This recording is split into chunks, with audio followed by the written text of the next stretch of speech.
మేము ఒక చరిత్ర సృష్టించాము, ఐటీ కంపెనీసే మా యూనివర్సిటీకి వచ్చాయని చెప్తున్నారు. అసలు ఏంటి ఇది విద్యారంగంలో ఒక పెను మార్పు లాంటి చెప్పుకోవచ్చు. ఎందుకంటే కొత్త ఒరవడి తీసుకొచ్చాం. అంటే కొత్త కొత్త ఆలోచనలు, కొత్త కొత్త టెక్నాలజీలు వస్తున్న ఇలాంటి తరుణంలో స్టూడెంట్స్ కంపెనీస్కి వెళ్ళటం, అక్కడ ఇంటర్న్షిప్ చేయటం, అక్కడ ప్లేస్ అవ్వటం అనేది ట్రెండ్. కానీ ఇప్పుడు మేము చేసింది ఏంటంటే ఇండస్ట్రీనే క్యాంపస్ తీసుకొచ్చాం. మా దగ్గరే ఐటీ ఇండస్ట్రీస్ని మా దగ్గరే పెడుతున్నాం. అంటే కంపెనీ వాళ్ళే మా దగ్గరికి వస్తున్నారు.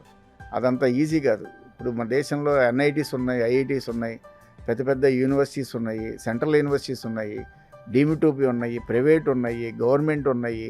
ఇన్ని వేల యూనివర్సిటీలో ఎవరూ చేయలేని పని మేము చేయగలుగుతున్నామంటే దాని యొక్క బ్యాక్గ్రౌండ్ ఎంత స్ట్రాంగ్ ఉంటే వస్తారనేది ఆలోచించేయండి. ఒక ఐటీ కంపెనీ క్యాంపస్లో వచ్చి పట్టడం అంటే అంత ఈజీ కాదు. మేము దానికి వాళ్ళకి 1,00,000 స్క్వేర్ ఫీట్ వరకు మేము స్పేస్ ఇచ్చాం క్యాంపస్లోనే. వాళ్ళు ఏవైతే యాక్టివిటీస్ ఉన్నాయో ఆ యాక్టివిటీస్ స్టార్ట్ చేశారు. అంటే ఒక కంపెనీ, ఐటీ కంపెనీ క్యాంపస్కి రావడం వల్ల బెనిఫిట్స్ చాలా ఎక్కువ ఉంటాయి. ఎందుకంటే ఆల్రెడీ వచ్చేసాయా కంపెనీస్?